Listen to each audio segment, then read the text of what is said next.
You're listening to the Zandbergen Report, where wealth strategies and investment wisdom collide with Bart Zandbergen, your distinguished host and certified financial planner.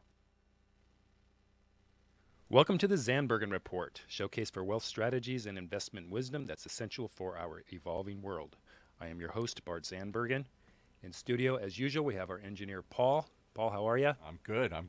How was that 3-day weekend? It was not a 3-day weekend. I had to work on Monday. All right. Well, sorry to hear that. Also in studio today, we have a very special guest, Adrian Hernandez of Intero Real Estate Services. I'm excited. Thank you, Bart, for having me on. Hey, thanks for being here.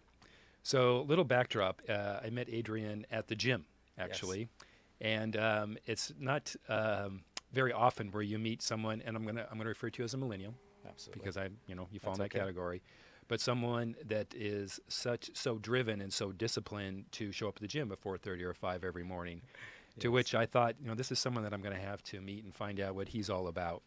And the more I got to know of him, and the more we got to know of each other, I realized that he really has his act together and runs a really good business. So, Adrian, if you don't mind, just before we get started, you mind telling the listeners a little bit about yourself and your practice and to where you are today? Yeah, well, I appreciate that introduction, Bart. Sure. That was a good one. Yeah, so I'm Adrian Hernandez. I'm a real estate agent and broker. I manage and coach at Intero Real Estate Services in Mission Viejo, where I'm a partner of in that office. And at the same time, I sell traditional real estate on the resale side, also do with investments as far as flipping real estate and investing in real estate. Sure. So, great. So a little bit more about, I always find it intriguing. You've been doing real estate. My guest last week, she's been doing investments since she was in first grade. Oh. And now I don't think you were quite in first grade, but you started your career pretty young, right? Very young, yeah. So tell us a little about that. So thankfully, my parents are real estate brokers, so I've been transaction coordinating for my mom when I was 12 years old. All right, so not far off. Yeah. So all in that realm, and it's a funny story because my 9th grade English teacher made us write pretty much like a prophecy to when we were older, and that prophecy is me having a successful real estate team down by the water, down by the ocean. I didn't know where that was going to be. Now, mind you, I was living inland at that time, so it's great to see, and it's pretty surreal to see that unfold and come to fruition. So all right, that's awesome. I love that. All right, so I'm going to kind of continue on that millennial subject for just a second, and this is kind of a two-pronged question. Okay. So what is your take on millennials being 40% of the buyers in our market, our real estate marketplace today, and does the approach to millennials change as the market tightens? That's a great question, and I think I'm personally. I'm really excited the fact that we are 40% of the buyer pool because for a while everybody was saying, are the millennials going to buy? They're all renters, right? Yeah, right. And so the fact that we are buying, I think it's great, but at the same time, I want to make sure that they have the right information. And you see, Bart, to answer the question there, what I feel is that the millennials need the value proposition that's going to be placed in front of them to understand what buying a home looks like. What are the entire steps to go through it? There's so many. I can go on my phone right now and get pre-approved for a loan to buy a property. And how long? In the course of a minute. Okay. Wow. A couple of minutes. Boom, right on my phone. Yeah. So that worries me because do they know all of the costs that is associated when they're buying a property? Do they know what that looks like in 15 years? Do they know their different options? And so what I think, and to answer your question is I think that it's good to see the millennials buying. I guess my tip would be to make sure that you're getting the right information when purchasing the property and getting your loan. I think that's going to be the biggest difference right now. Is just because of the whole instant, I can get a loan and I can buy a house online thing that's going on right now. Yeah. So, I was always under the impression, I was surprised to read that number about the 40%. Because I think the general public, and I was included in that, was that millennials were a little less interested. They wanted the freedom, so to speak, or the flexibility. Right. And so you're not seeing that. I'm not. No, I'm seeing you have a few of them that have that entrepreneur or that freedom spirit where they're going to go do whatever they want to do. But for the majority of them, they're getting married, they're having kids, and I mean, if I look at all of my friends from high school, majority of them are married with kids and buying houses right now. Okay. All right. Which is interesting. Yeah, that is for sure. And so the second half of that, does the approach to millennials change as the market tightens? It does, and it goes back down to what I was talking about. The value needs to change. Yeah. As the market tightens, as the prices change, as the inventory changes, as what we're experiencing right now, the millennials need to be set up in a value proposition with the right agent, with the right lender, with the right financial planner to make sure that everything is, all the T's are crossed and the I's are dotted, and they know what they're getting into. And it's not oh, hey, I watched a video on YouTube and now I'm buying a house. Yeah. And I get that all the time. Okay. All right. So you do handle them maybe a little bit differently than you would someone that is later on in their lifespan or career? Oh, absolutely. Yeah. Yeah, we're going through every single number with them. We're breaking it down. The lender's breaking it down. I'm having them reach out to people like yourself, Bart, saying, hey, make sure that you know what you're getting into. What are your tax deductions? What does that look like after you've owned the property for 2 years? Yeah. Do you know where your numbers are at? And I don't think I know that it's what millennials need to know when buying a property. Yeah. Okay. Okay. Well, let's kind of move on from there. So, what would be your advice to either a new or a seasoned agent who wants to help more consumers? Understand your market. Understand what the tax implications, what the state, what the government is doing, and the value proposition that goes behind that, and how you can not just provide the knowledge to your consumer, but show them what has taken place in the past and really guide them to that to the ultimate home ownership. I'm not talking about putting them in the car, showing them the first house and writing a contract. I'm talking about the right guidance, the information, the stuff that's in between the lines that nobody wants to talk about.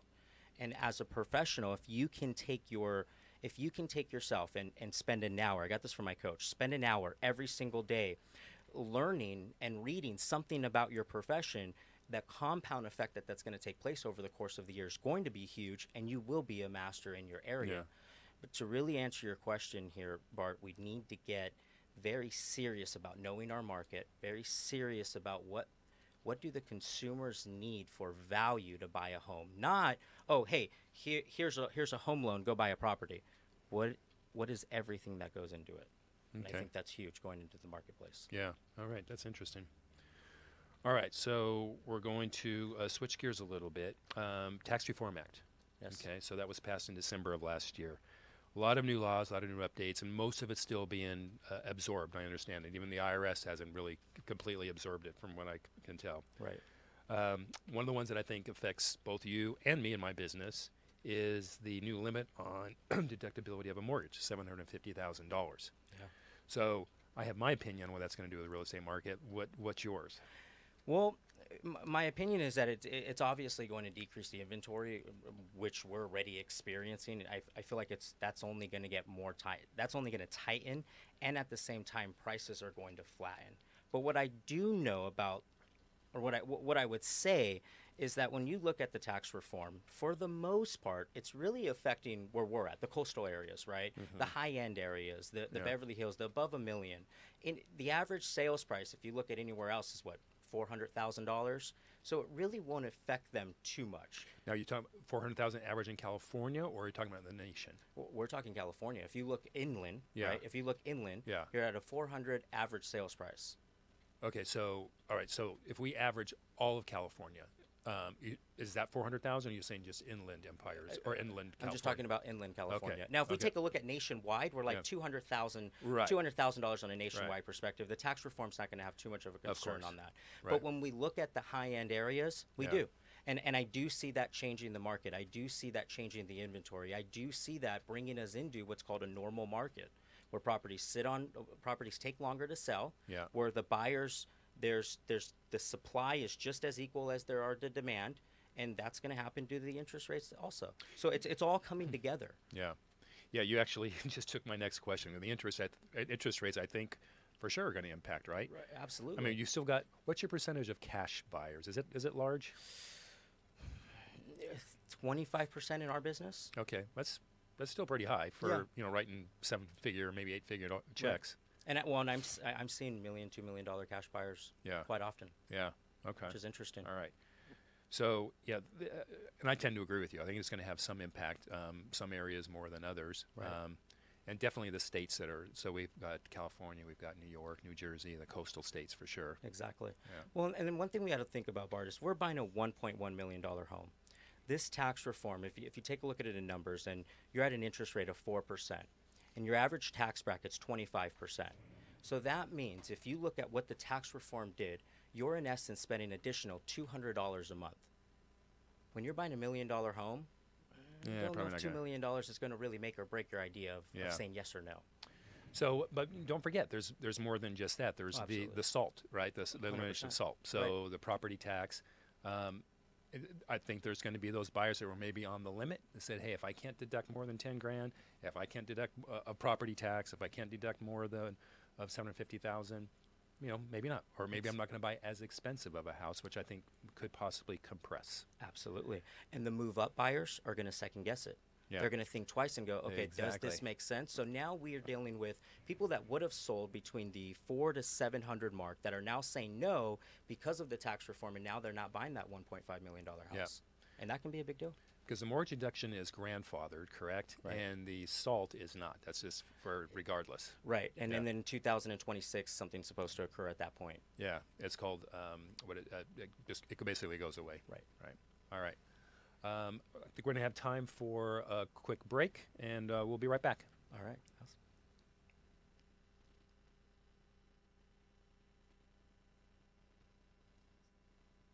When you use the Premier Rewards Gold Card from American Express, the rewards points can keep on multiplying. Buy 3 with triple points on airfare. Buy 2 with double points on gas and groceries. And a single point for pretty much every other dollar you spend on the card. Then, start choosing from over 1 million rewards to redeem all those points. Apply today and the annual fee for the first year is on us. Call 1-800-AXP-GOLD or visit AXPGold.com. The annual fee for the card is $175. See terms, conditions, and restrictions at AXPGold.com.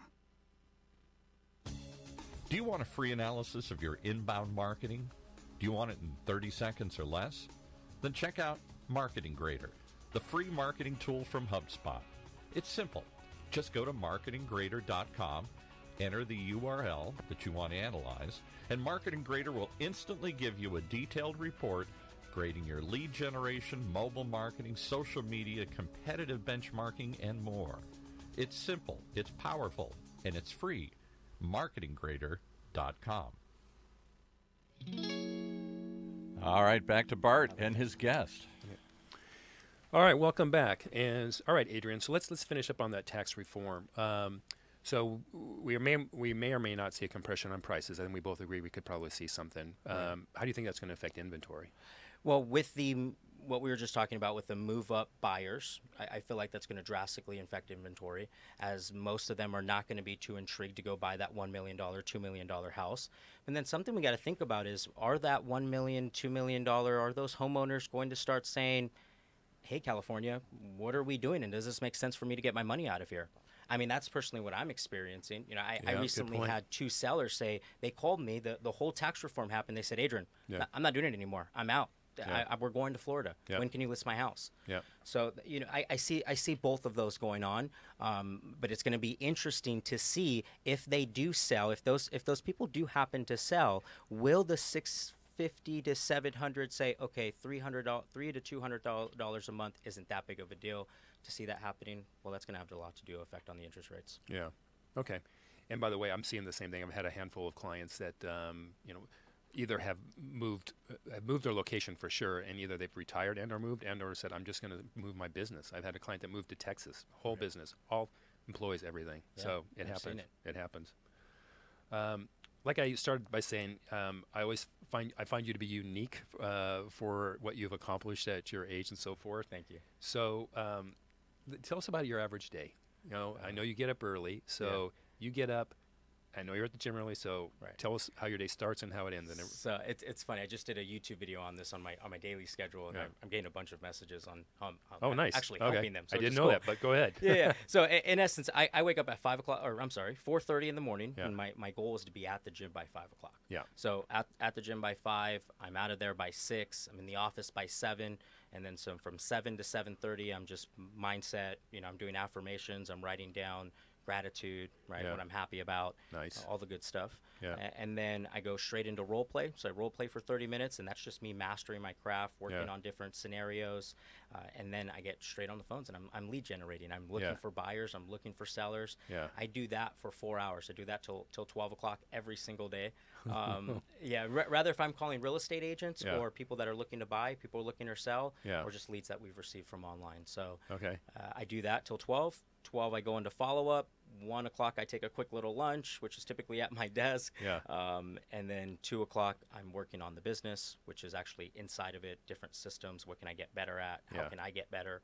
And then 3 o'clock is typically appointment time from 3 to 4. And then from 4 to 6 I'm back on the phones. Okay. All right. And you're recently married, so you got to have some family life balance, right? Yes. So you're home by what time? 6 o'clock. Okay. Yeah. For the most part, 6 o'clock. And when I'm home, I'm home. Yeah. Right. And so if where's I your can, phone go when you get home? Is it close by, or do you put it on the shelf? We just created a rule where they have to stay. We have a little shelf right when you walk in. They have to stay there. Hers too. Yeah. Because we both catch ourselves scrolling, and we're both on the couch. The TV's on, the computer's on, and their phones are on. And it's just like, okay, what are we doing here? Yeah. Yeah. Okay. Well, it's glad to know I'm not alone. I have. It wasn't self-inflicted. My wife makes me put my phone away when I get home. So it's funny. I do. So every week I set intentions, right? And this week my intention was to be fully present when you're there. Yeah. When you're there, be there. Yeah. That's a good one. I like that. Yeah. So you've obviously received a lot of coaching. You do a lot of coaching. Give a couple ideas, like what are a couple of nuggets that either you've garnished over the years and or that you were telling your people that you coach. Right. Biggest thing I can say, and you touched on this, Bart, your morning routine. Yeah. With any profession, I'm sure you can agree, the morning routine is, I think of it as a rubber band, right? You wake up early, you stretch the rubber band. Yeah. You get a workout in, you stretch the rubber band. You do some affirmations, you stretch the rubber band. You got a good meal, you stretch the rubber band. Well, by the time you go to do the activity, you let that rubber band go and right? It's all that energy, it's everything there. So if I can give advice, create a solid morning routine. Yeah. And then the schedule is the schedule is going to be your boss. If you're an independent contractor, if you're an entrepreneur, if you're running a business, your schedule is your business, and that's your boss, and that determines everything. Yeah, right. So that would be a huge tip I would give to everybody. Okay. And when you say schedule, do you actually, do you put your workout in your schedule? You put your lunchtime in your schedule? Absolutely. Everything? You start the schedule with you and your family. Yeah. That's the first thing. You come first, your family, and then from there you put in your workout. You put in, when are you going to go enjoy your time, and then business, and then have it all time blocked. Okay. Yeah. All And right. so we sit it with our agents, and we completely go through that. We sit with our agents, and we break down their schedule. I figure out what they're doing right, what they're doing wrong, and the adjustments. I won't say what they're doing wrong, but just the adjustments that we can make to make them more productive and efficient. Okay, great.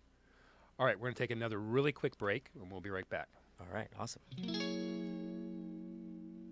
Imagine what it would feel like to lose everything. Your job, your home, your family, your dignity. This has happened to thousands of the men, women, veterans, and young adults we serve at Working Wardrobes. What do we do to help? We provide career development services, life skills workshops, job skills training. We provide the perfect interview outfit, and we get clients placed in jobs. Call Working Wardrobes, 714-210-2460. Donate, volunteer, invest, hire. When it comes to pioneers in their respective industries, we all know the Apples, Starbucks, and Trader Joe's of the world. In the realm of recruiting, Decision Toolbox is the industry's best-kept secret, with 90% of their business from referrals and repeat customers. For over 20 years, Decision Toolbox's U.S.-based team of recruiters, sourcers, professional writers, quality personnel, and tech support has perfected a Six Sigma approach to talent management.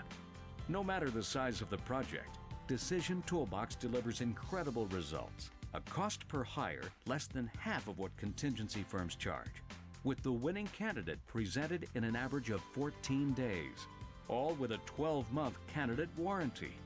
With results like that, Decision Toolbox won't be a secret for long. Visit us at www.dtoolbox.com for more information. All right, back to wrap things up with Bart and his guest. Nice. All right, so let's kind of circle back to the real estate. So with everything we've talked about, possible, we know interest rates are rising. and we have the Tax Reform Act, all that's going on. What are some of the things that sellers need to know if they're getting ready to sell a house right now? Yeah, and that's a phenomenal question. And this is really big for those of you that have thought about selling or those in the market of selling. There's a lot of companies out there that will list your home for just about anything, right? They'll list it for $100, and then you got to pay the outside commission. So I want to say the first thing that they need to know is what they pay for is what they're going to get.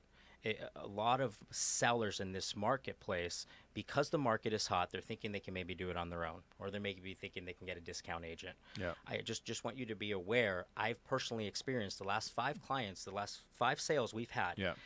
I deal a lot with expired listings, and each of them sat on the market for over 90 days. Wasted a lot of time, had no idea what the selling process was. One of them wasn't even explained what contingencies were, and it's because right now, Bart, everybody has a real estate license, and they're hiring everybody. So I would say sellers, be aware. Make sure that the agent that you hire knows what they're doing. Make sure that they understand the neighborhood.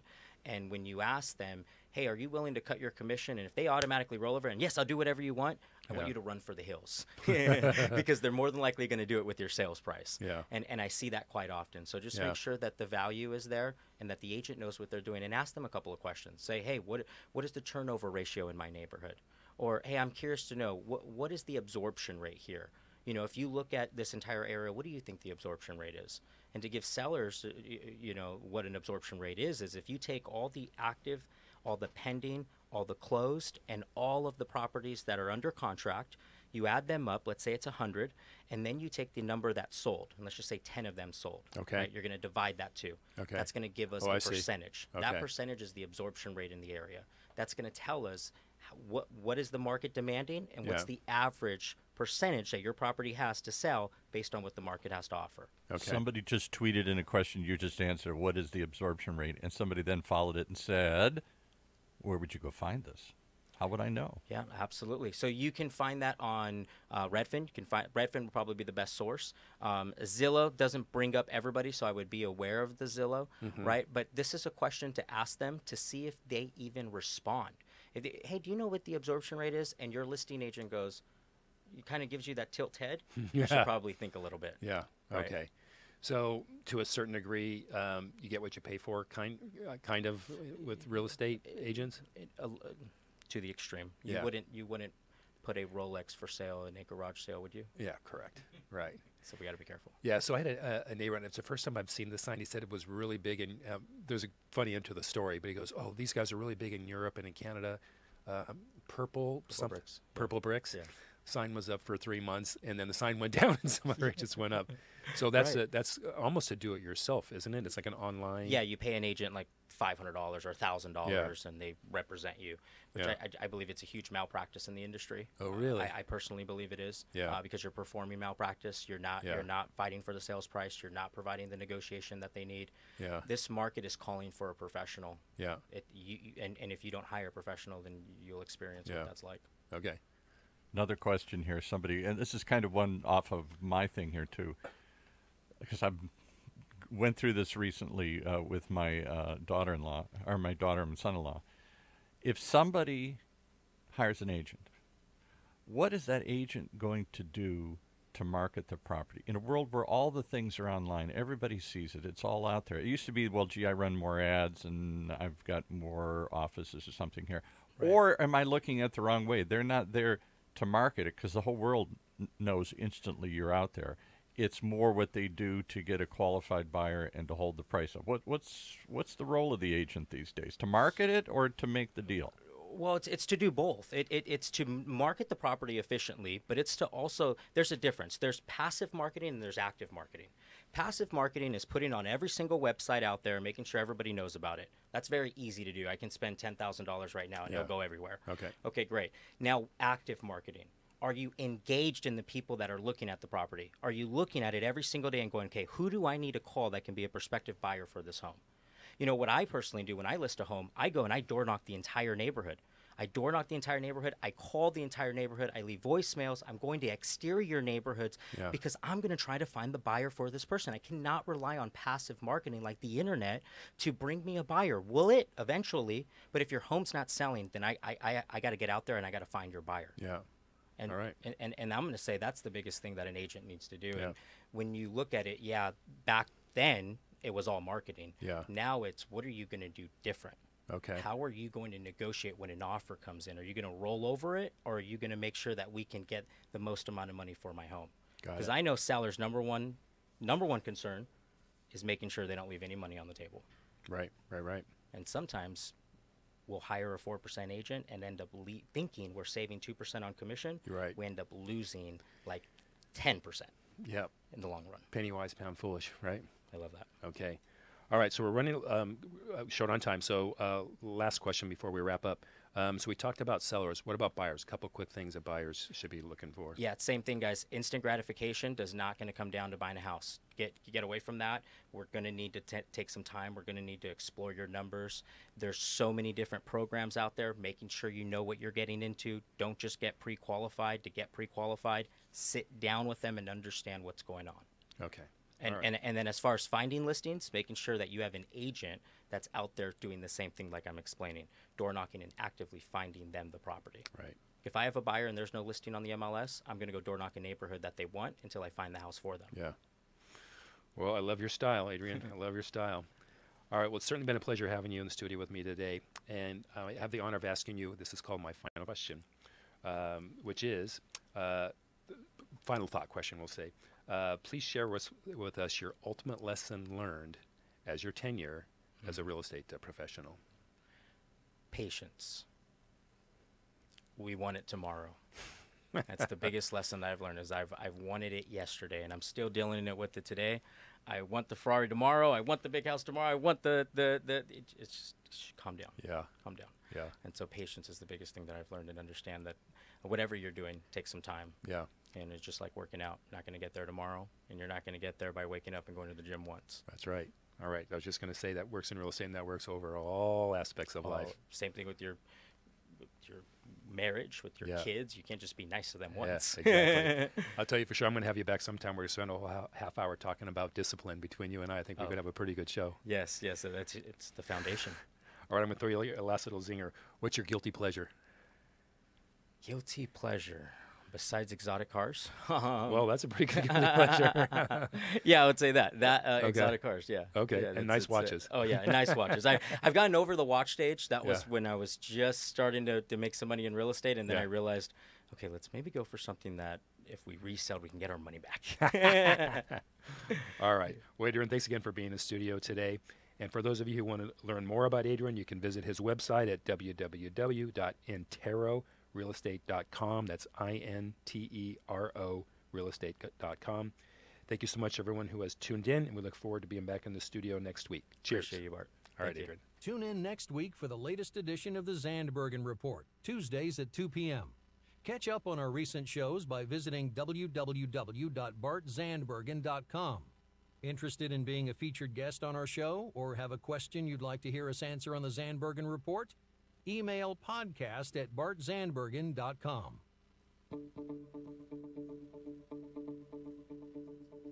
The Zandbergen Report is a production of OC Talk Radio and is provided for educational purposes only. The content of this program and the views of the guests should not be considered as recommendations by OC Talk Radio or investment advice from the host, Bart Zandbergen, or any other entity attached to this production. Investors should always consult qualified financial, investment, tax, or legal professionals prior to investing.